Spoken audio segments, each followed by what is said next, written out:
Hayden, for those very wise words, and we very much appreciate your participation here this morning. Thank you so much.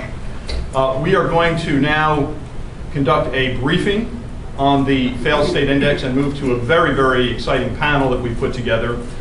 The gentleman I'm about to introduce, J.J. Messner, is our senior associate at the Fund for Peace.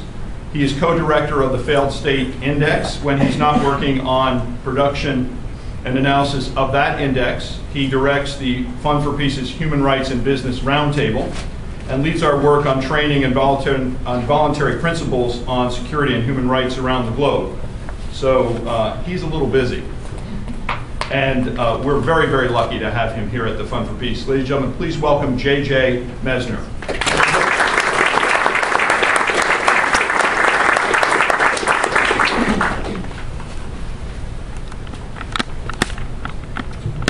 Thank you, David, and thank you also to General Hayden. That is quite a tough act to follow. Welcome again to the launch of the Failed States Index 2012. I'm going to walk us through the highlights of the Failed States Index in just a little while, but before I do, I think it's important for us to talk about some fundamental concepts that lie at the heart of our analysis. Firstly, as we discuss the Failed States Index, we need to understand simply what is a failed state. State failure, or state collapse as some might refer to it, constitutes the state's loss of control of its territory, or the state no longer has monopoly on the legitimate use of physical force within its borders. The erosion of the state's legitimate authority to make collective decisions, the inability of the state to provide adequate public services, and the state's inability to interact with other states as a full member of the international community. In essence, a failed state is characterized by social, political, and/or economic failure. But why does failed states matter? Well, with increased globalization and a highly integrated economic system, the pressures on one state can have serious effects not only at home, but also abroad. State failure matters to the individual state for fairly obvious reasons. State failure can lead to poverty, famine, and insecurity for its population, and very likely internal conflict and strife. But state failure also matters to other countries as well. State failure in one country can very easily place immense pressure on others. Witness, for example, the immense pressure experienced by Kenya as it copes with significant inflows of refugees and incursions of terrorist and criminal gangs from neighbouring Somalia. Or even a country like the United States. It can face significant risk of terrorist attack from groups operating unfettered in regions on the other side of the world with little state control. It's easy to talk about failed states in the abstract, but much harder to actually apply that definition to a country. When you think of a failed state, what country or countries immediately spring to mind? Many people will point to Somalia as a failed state, with its widespread lawlessness, terrorism, abysmal development, and rampant piracy. After all, it has the distinction of 5 straight years at the top of our failed states index. Others have pointed to North Korea as a failed state. The reclusive state has one of the largest standing armies in the world, and yet has seen as many as 3 million of its population starve to death due to the country's extreme policies and economic conditions. And given its nuclear program and aggression towards its neighbours and others, few would argue that it plays nice with the international community. The United States Department of Defense referred to Mexico as a failed state back in 2008. The country has lost control over part of its territory, given up to drug cartels that are engaged in a brutal and bloody war between themselves and against the state. Many would agree, and many would more likely disagree with the designation of failed state to any of these countries. Perhaps with the exception of Somalia, most countries to which the failed state title is bestowed are not actually failed at all. Certainly, North Korea faces its fair share of pressures, but it is still, remarkably, a functional state. Mexico is constantly in the headlines for its horrific drug war and is under significant pressure, but it still continues to be the world's 11th largest economy and much of the country is actually well developed and well governed. In many ways, the term failed state is actually thrown around a little too loosely. It is the Fund for Peace's position that no state is ever failed permanently. The term failed implies a finality that we would not give to any country. Even for Somalia, which one could argue at this time demonstrates all aspects of failure on such a countrywide basis. Rather, we would argue that Somalia is currently in a phase of state failure. The Failed States Index looks at countries on a continuum of state failure, each with their own characteristics. Importantly, the index does not designate state failure. It simply rates the susceptibility to failure and collapse. A moment ago, we looked at a few countries that have at one time or another been called failed states. But such a designation is a very highly subjective one. It is easy to point at a country and claim that it is failed or at risk of collapse. But what does that actually mean?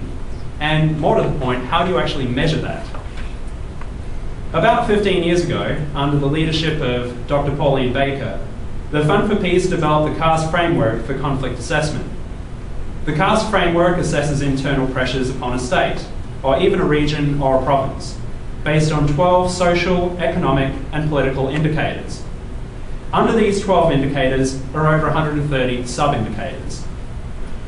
About 10 years ago, the Fund for Peace started work to automate parts of what was a laborious undertaking for our analysts. Recognizing that there was a huge gap in quantitative data, we created our own content analysis methodology to fill that gap. This year, we examined over 39 million articles using our highly specialized research parameters to generate the raw scores that represent the salience or significance of each of the pressures upon a given country. The content analysis data we create and use in the Failed States Index gets arguably the most attention. But it is only one methodology that we employ. We actually employ several different methodologies and different data types. We also use existing quantitative data, like economic and demographic statistics. And we also bring in expert opinion.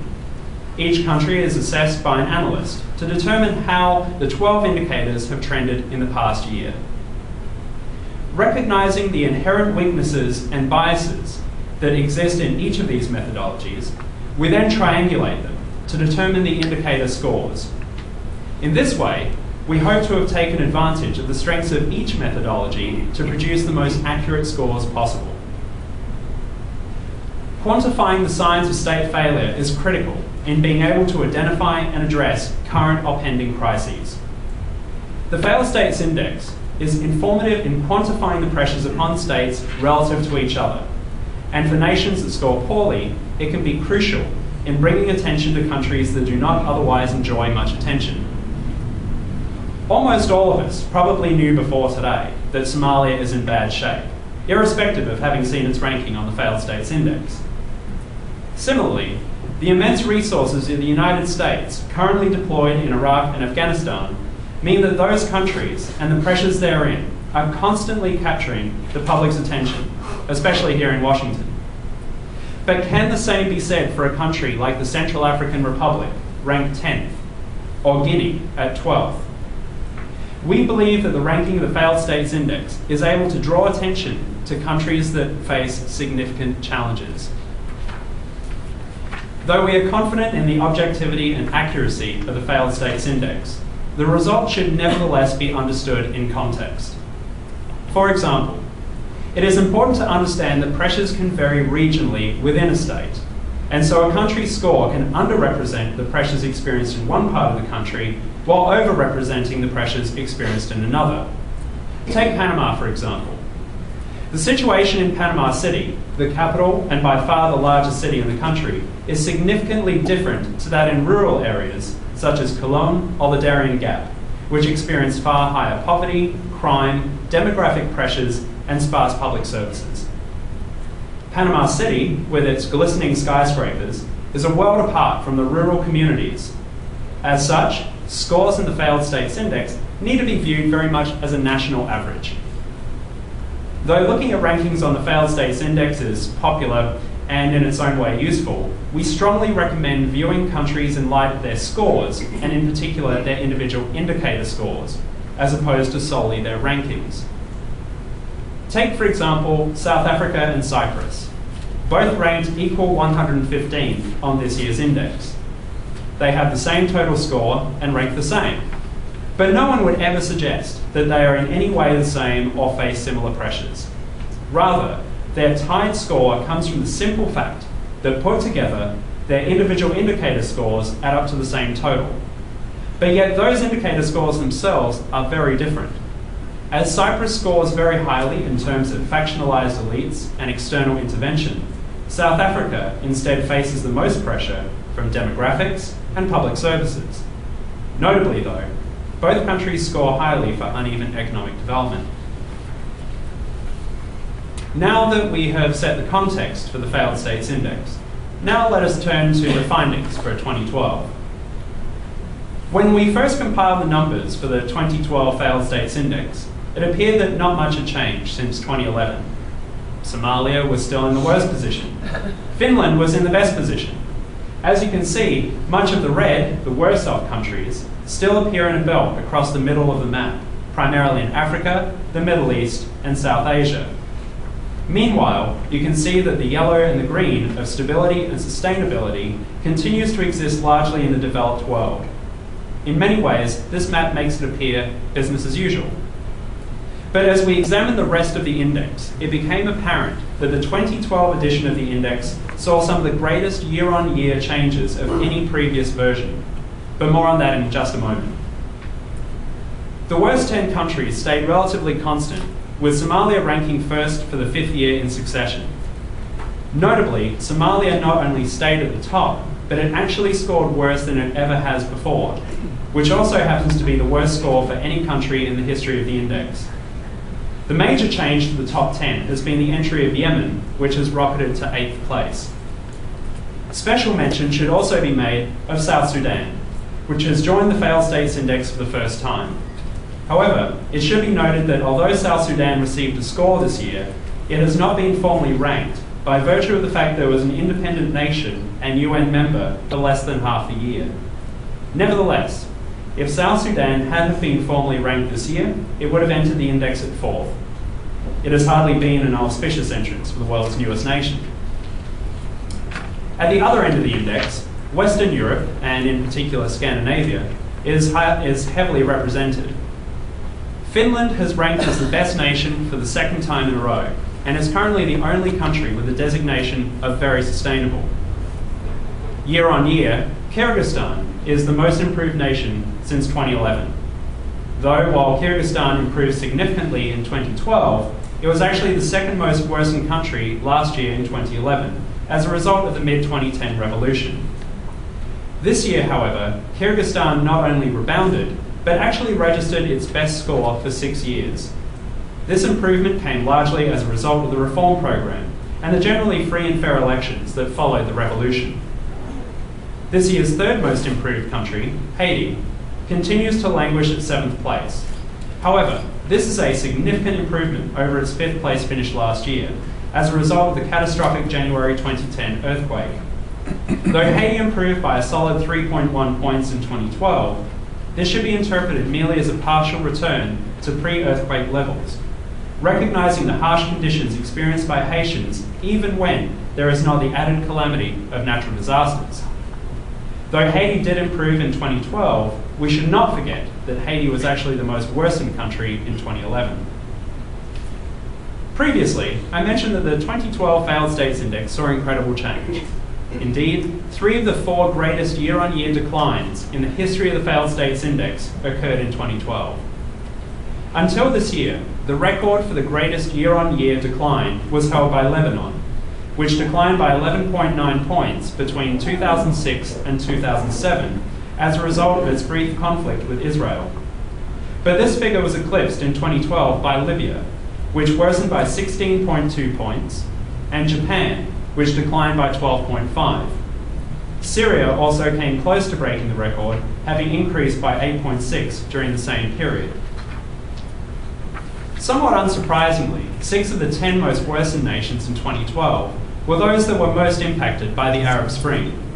Bahrain, Egypt, Libya, Syria, Tunisia, and Yemen all worsened quite considerably during the past year. Though Libya worsened by a record margin in 2012, a month-by-month analysis of select indicators demonstrates that had it have not been for a moderate period of stabilisation towards the end of the year as the National Transitional Council took control, the country's decline could actually have been even worse. The chart also usefully demonstrates that the country's failed states index score represents an average for the entire year. You can see just how volatile Libya's performance was throughout 2011 on a month-to-month basis. At the other end of the index, many people are surprised to see countries that grace our headlines on a nearly daily basis. How is it that countries like Greece can still be in the stable end of the failed states index when they face financial collapse and their populations are rioting in the streets? Well, firstly, this chart demonstrates that for the entire history of the failed states index, Greece, Ireland, Italy, Portugal, and Spain have actually followed an almost uninterrupted worsening trajectory. So while they may inhabit the more stable end of the index, every year they've tended to slip just that little bit further. And secondly, looking at these nations objectively, though a country like Greece's economy is experiencing significant hardship, it is still a relatively functional country. Its people are free, most, though admittedly perhaps fewer now, have a decent standard of living, and the country is at a low risk of conflict. This is how quantifying susceptibility to state failure is so critical in separating out objective reality from what we might term the CNN effect of whatever happens to be at the top of the news hour. As I mentioned before, the failed states index represents the pressures experienced by states and their susceptibility to collapse. Of course, an assessment of pressures does not tell the whole story. Thus, it is important for us to understand the capacity that states have with which to cope with such pressures. The Fund for Peace has thus been developing a set of indicators that can begin to provide a representation of the capacity of states. We envisage a set of 12 indicators to mirror our pressure indicators. In this year's Failed States Index publication, we have released our preliminary findings on 7 of these indicators. Since the capacity indicators continue to be developed and refined, we recommend that they be viewed merely as a useful guidance tool for now. Nevertheless, we are able to perform preliminary comparisons with our pressure indicators to get a better sense of the character of a nation. Though it would seem that many countries that experience high pressure also have little capacity with which to cope with those pressures, and vice versa, a multi-dimensional analysis can better illustrate the more unique cases. Take Cyprus, Israel, and Georgia, for example. They all experience significant pressures, but also possess more relative capacity than many other countries to deal with those pressures. We hope that examples like these will be an important step to add necessary depth to the full picture of the fragility of states. Every nation experiences pressures to some degree, and that is what the Failed States Index measures. But as we can see in many instances, the success of a state emanates from its ability to adequately handle those pressures. We trust that the Failed States Index continues to draw attention to the significant pressures faced by many countries around the world, and will provide yet another tool for policymakers, international organisations, and business leaders to make the best possible decisions in addressing the pressures that challenge weak and failing states. My colleague Nate Haken and I look forward to answering your questions after the expert panel.